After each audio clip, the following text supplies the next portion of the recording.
Hello, everyone, and welcome to another episode of Gautam's Cooking Adventures.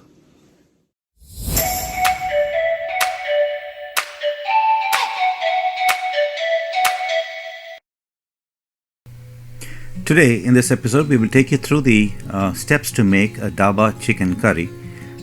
This is made in the format that's normally used in most dhabas in North India. Now, what's a dhaba? It's a roadside restaurant that's typically situated alongside most North Indian highways and serves local cuisine. They also serve as truck stops, so the clientele that they deal with are a very discerning lot. Truckers can be very, very troublesome if the food is not good. Food here is simple, using local vegetables, meats, and rich in taste, and it's a gastronomic experience one cannot miss. Now, traditionally in the old days, dhaba cooking did not use tomato because of its high cost and use yogurt instead. Today they use both. Now, Dhaba Style Chicken is typically a North Indian food style. It uses largely Punjabi cooking formats, but it's been tweaked to give it a unique taste, so different from a standard Punjabi chicken curry. It's best eaten with naans, rotis, lacha parathas or parathas, and various forms of bread, but makes for a great meal with a bit of hot rice as well. Now here's a list of all the ingredients you will require. As always, you will find a copy of the ingredients list in the description below this video. Please like this channel, subscribe to it, and click on the bell icon to be notified all future episodes. Thank you. Cooking of the Dhaba Style Chicken curry involves a multi-step process. As you can see here, there's at least 6 steps over here. Now you could typically use ready-made puree, but making your own puree gives it the best outcome. And so please think about that when you're going through this process. I have a kilogram of skinless chicken with bones. And I'm going to take this, wash it, and get it ready for marinating it. For the marination, I'm going to add about half a teaspoon of turmeric powder,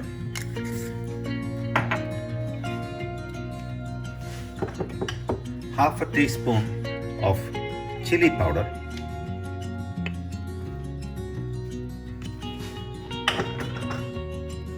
I'm going to add some salt. In this case, about a teaspoon of salt. And last, I'm going to add juice from half a lemon that I've squeezed out. I want to make sure that I'm not putting in the seeds. Obviously, my lemon has lots of seeds in it.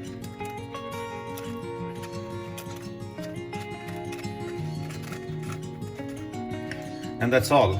What we will do now is mix it nicely so that it coats all of the chicken with all the ingredients that we just added to it, and allow this to sit in the fridge for about half an hour.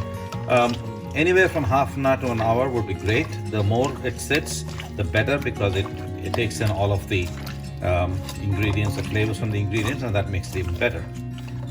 Now, I've used the thighs of chicken. You can easily use drumsticks, whatever your preference is.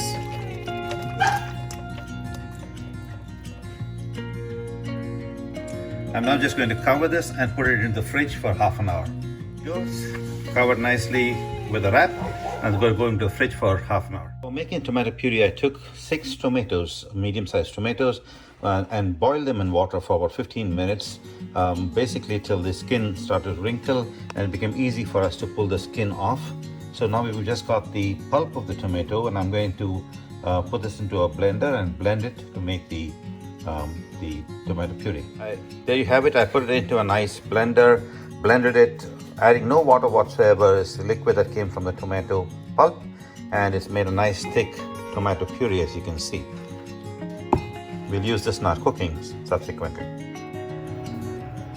In a large dish, I'm going to be taking 2 tablespoons of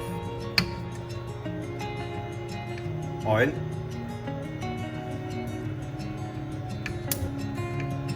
and bring this to a nice hot temperature.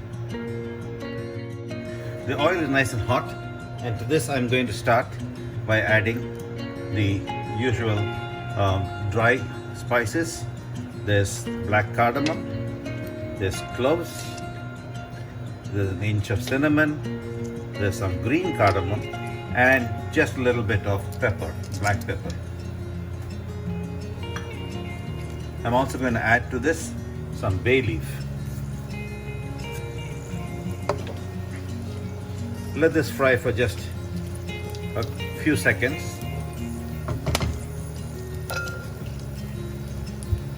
Now to this, I'm going to add a teaspoon of jeera seeds. Let this fry just a little bit.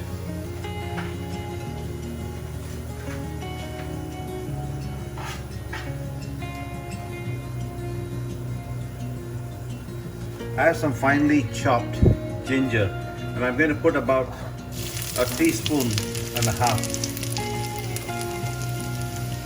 and let that fry as well.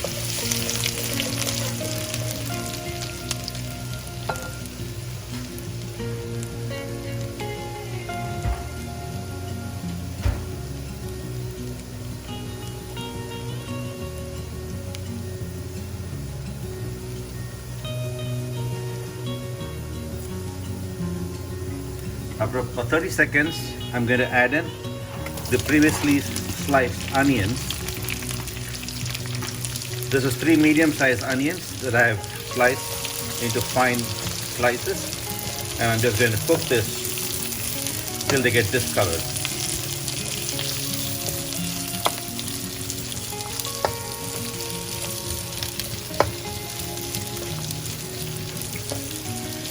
Now to speed this up, I'm going to add just a little bit of salt into it. Not very much, just about half a spoon. And let that cook on a medium to high flame for a few minutes till the onion loses its color and becomes translucent. I'm also going to cover it so it cooks faster with its own moisture. We'll come back to this in a little while. It's been about 2 minutes since we covered this. I'm going to check on the onions. As you can see, the onion is nicely cooked. It's lost color. It's become a little more translucent. Now at this point in time, I'm going to reduce the stove to minimum flame. And what I'm going to do is I'm going to take out all of this, strain out the oil from it, and just place it on another plate for it to cool off. I'm going to have to grind all of this together to form an onion paste. So I'm just taking this, keeping it aside on a different plate.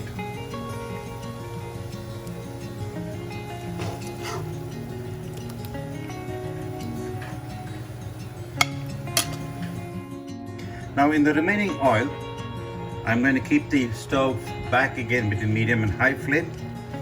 I'm going to add to this a large dollop of ginger garlic paste. And I'm going to let the ginger garlic paste fry in the oil just a little bit.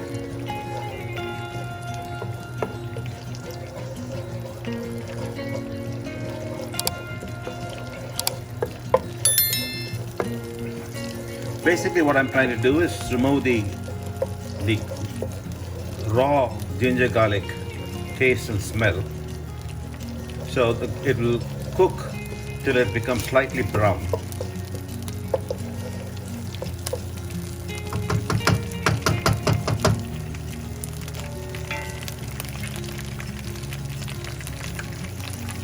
I'm going to cover it for just a little bit. Let it cook for just a minute or so. So while the ginger garlic paste is cooking, I've taken the previously marinated chicken out of the fridge. It's been marinating now for a little more than an hour. So it's just perfect. It's perfectly marinated. I'm now ready. So I'm going to now take the cover off. It's been a minute and a half. And as you can see, the ginger garlic paste is starting to brown, losing a little bit of the water. Since I am using about a kilogram of chicken, I'm going to add just a little bit more of ginger garlic paste, maybe another half a teaspoon.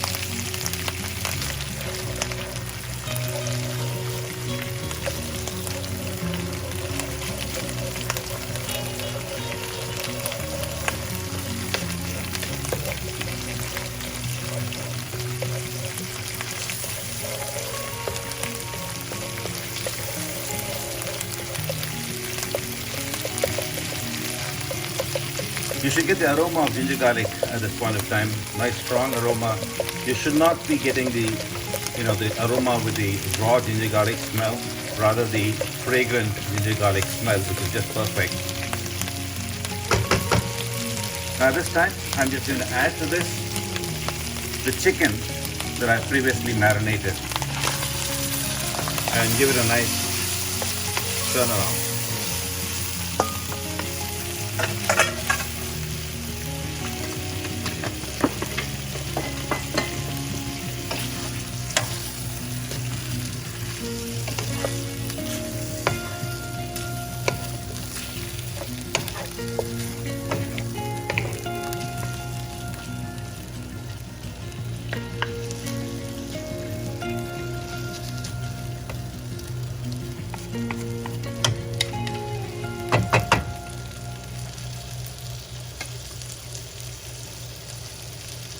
Now to this, I'm going to add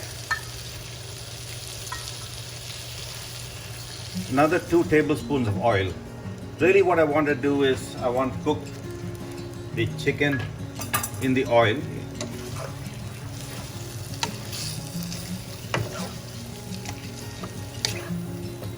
The oil will help to cook the chicken, at the same time allow the flavors to nicely coat the chicken and even allow it to go into the meat somewhat.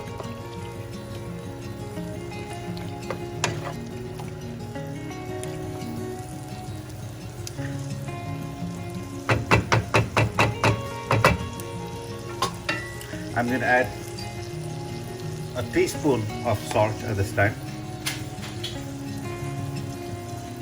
And what this will do is will also allow the chicken to give up some of its water. Really what I want is for the oil to cook the chicken and make the chicken lose its water, so that way it doesn't get too watery, but at the same time it also cooks the chicken and makes the chicken soft.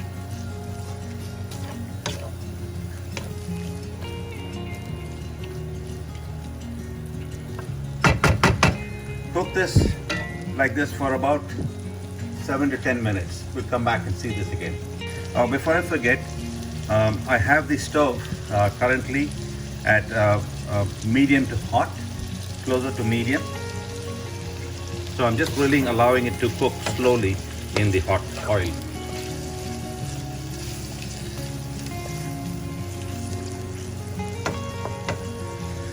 Now if you like, you can also cover it for some time and let it cook.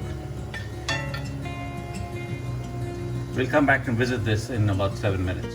Do remember that you have to keep turning it over from time to time, just because you want both sides cooked. So ideally what you can do is cook one side for about 5 to 6 minutes and then just turn it over and let the other side cook for another 5 to 6 minutes.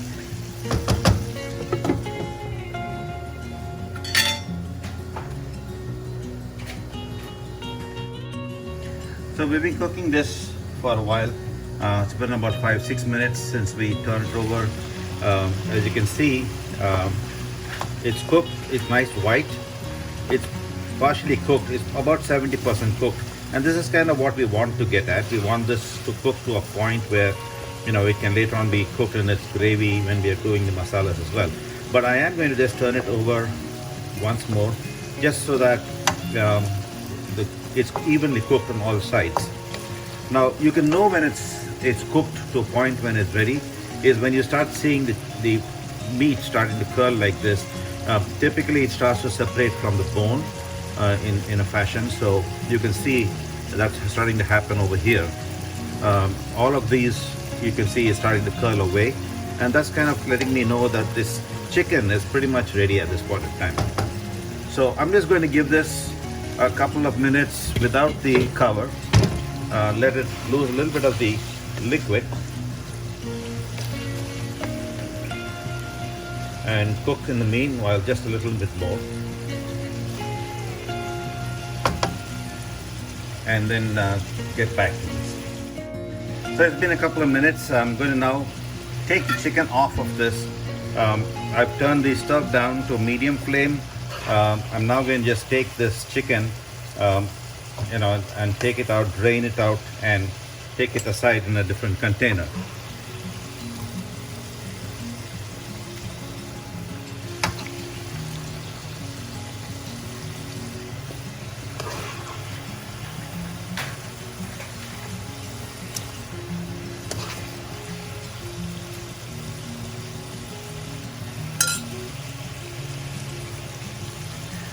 In fact, at this point in time, I'm actually going to put the stove off and take out the rest of the chicken as well, and we'll get back to you. I've removed the chicken completely. What's left now is the oil base, and with a little bit of the previous marinade that's also been cooking in it. I'm just going to leave it as is. What we're going to do is now is going to grind the onion ingredients that we cooked earlier. It's now reached room temperature. We're now going to cook that along with some stalks of cilantro. I think I mentioned to you earlier that I'm going to use the stalks of cilantro more because it gives a nice flavor. So I'm going to grind all of this together and we'll get back. So this is the onion mixture with all of the spices that we cooked earlier, and to this I'm going to add the cilantro, a bunch of cilantros that I just the stalks from cilantro, and I'm going to grind all of that together. So after grinding, here's a rough paste that's come out of it. It's got the cilantro and everything else mixed. So it's a nice, I haven't added any water in the before this. So I'm going to add just about quarter cup of water into this and then grind it again to make it a nice smooth paste. So now as you see, it's a nice smooth paste. It's slightly granular, but it's smooth enough. It's now good to start the cooking with. So for cooking, I'm going to go back to the oil that I have from before. I'm going to make this hot now. And once it is hot, I'm going to start adding the various ground pastes that I've made to start making the curry base. So the oil is nice and hot. And to this, I'm going to add the ground paste, onion paste.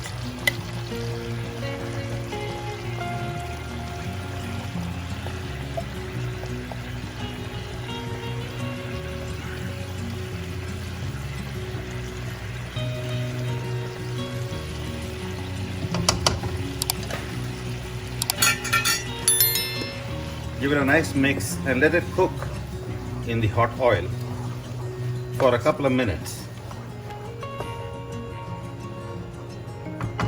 Stove is on high heat at this point of time.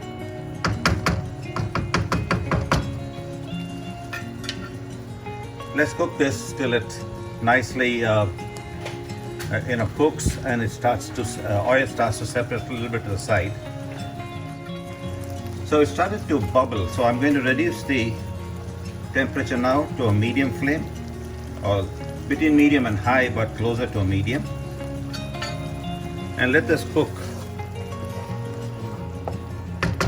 as such. I'm going to close it with a cover just so it doesn't pop out all over the place, and let it cook for 5 minutes. It's been about 4 minutes since we covered this. We're going to check on it. At the point of time, it looks like it's cooked well. The oil has started to separate at the top. You can notice that it's just kind of condition we want it to be at. It's lost a little bit of its water, but we will need to lose more of the water, so we're going to keep it open now. Now at this point in time, I'm going to add to it the tomato puree that we made earlier.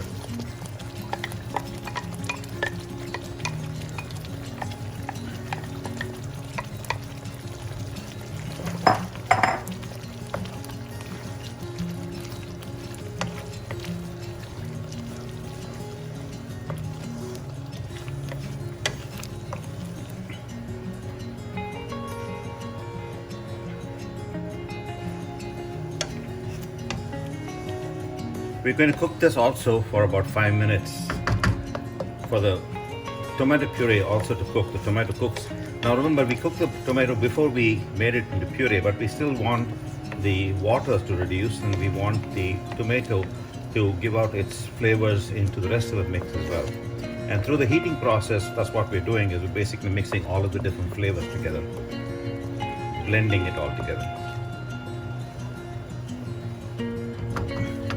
I'm going to add some salt to this mix, about a teaspoon of salt.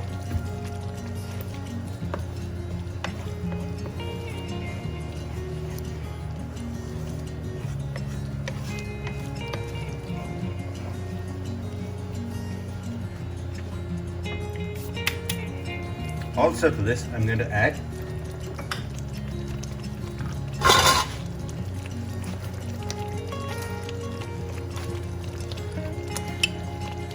approximately 3/4 teaspoon of chili powder,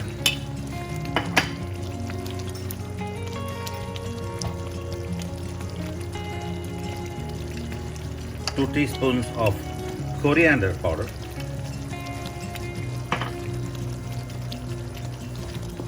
mix them together nicely.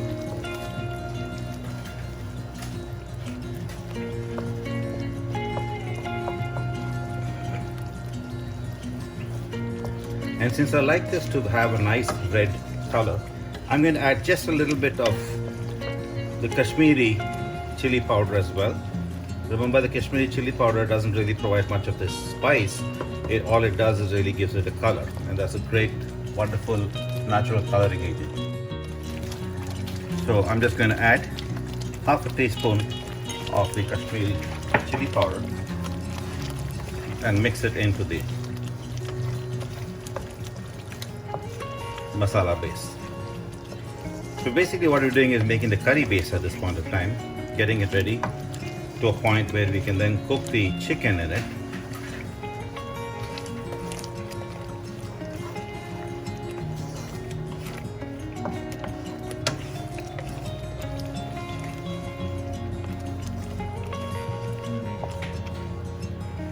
I've turned the stove now to a medium, and basically what I want to do is I need to keep on mixing it. It's going to keep splattering otherwise, and this will keep cooking, slow cooking, till it loses more of its water and everything cooks well and the oil starts to separate. So we'll get back to you in maybe about, this will take about 7 to 10 minutes to do. So I'm going to just keep doing this, and then we'll get back to you closer to the end of this period. So it's been about 7 to 8 minutes since we left last time, and as you can see, the curry paste has nicely cooked. It started to lose water. The oil is, the oil also started to separate from all around, and it's become a nice thick paste. At this point in time, it's perfect for us to start the next stage, which is adding a bunch of coriander leaves to this.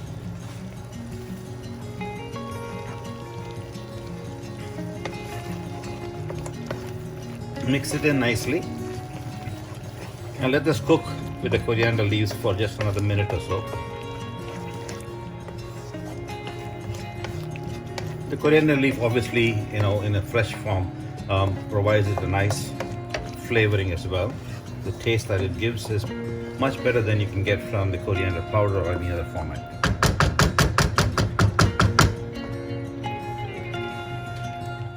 So while this was cooking, what I did was I took a teaspoonful of kasuri methi and I put it in the microwave and I heated it for about 30 seconds.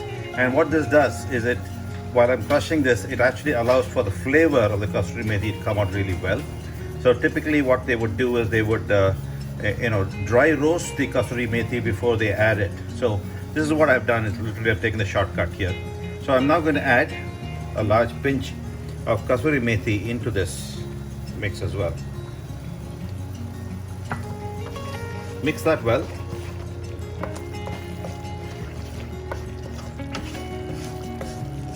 This is really where all the final spices are coming together. The taste keeps changing as we keep adding these ingredients into the mix. And last, I'm going to follow up with about 3/4 spoon of garam masala.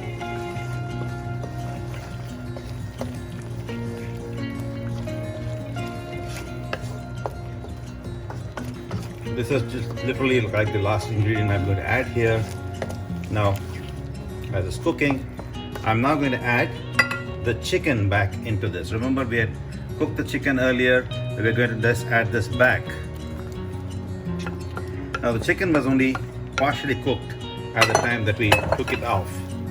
So we're going to coat this nicely with the curry paste.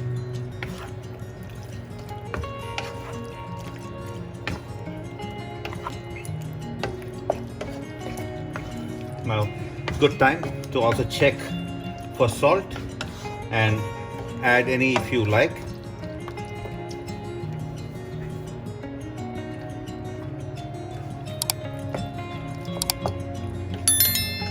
For me, this looks perfectly good as it is, so I'm not going to add any more salt.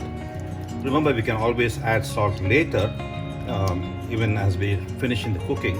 I'd much rather be careful adding less salt in the beginning and then making the adjustment later. Taking salt away can be a big problem later. Now to this, I'm going to add a little bit of water because I need a little bit of a base for it to cook with.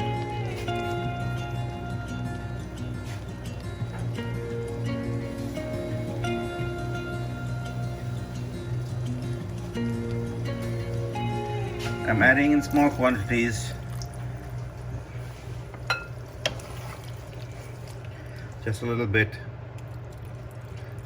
That was approximately 3/4 of a cup, and maybe I can just add the whole thing, make that 1 cup of water.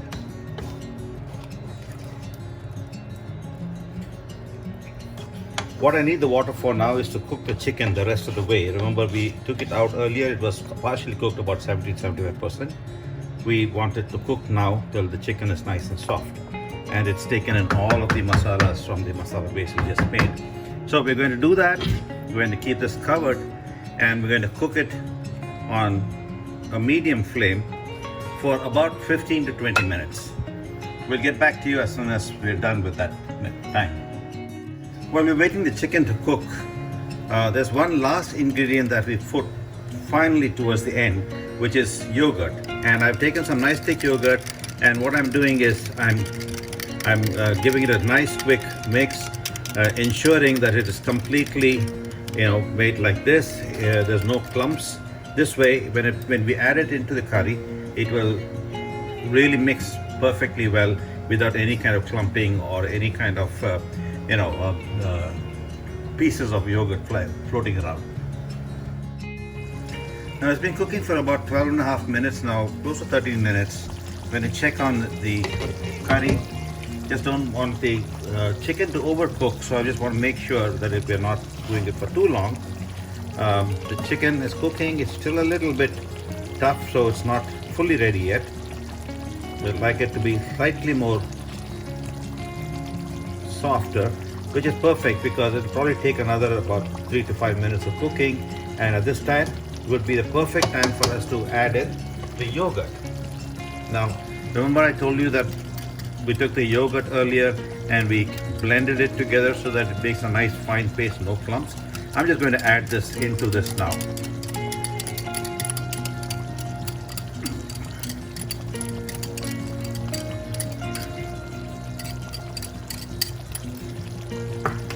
And give this a nice thorough mix.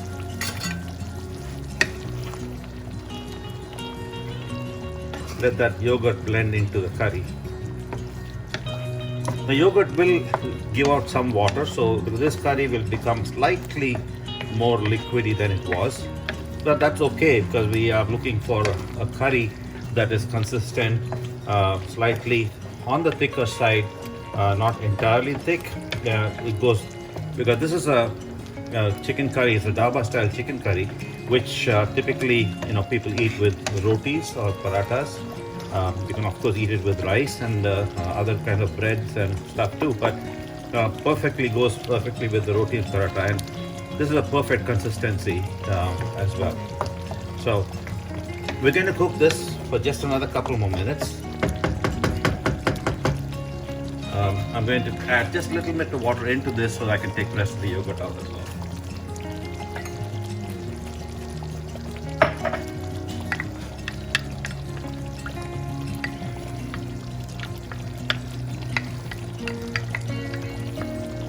What the yogurt does is it not only gives it a nice thick creamy texture, but it adds just a little bit of sourness into this mixture. So it's a perfect play of flavors in your tongue, little an explosion of sourness, tartness, the spice, all of them coming together, each of them kind of playing off each other. So that's really what it does. The yogurt provides that base in which all of these spices can then give you that beautiful flavor.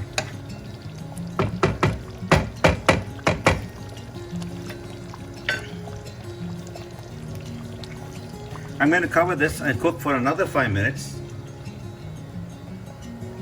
and that should be enough for the chicken to be cooked. We'll come back and revisit in another 5 minutes.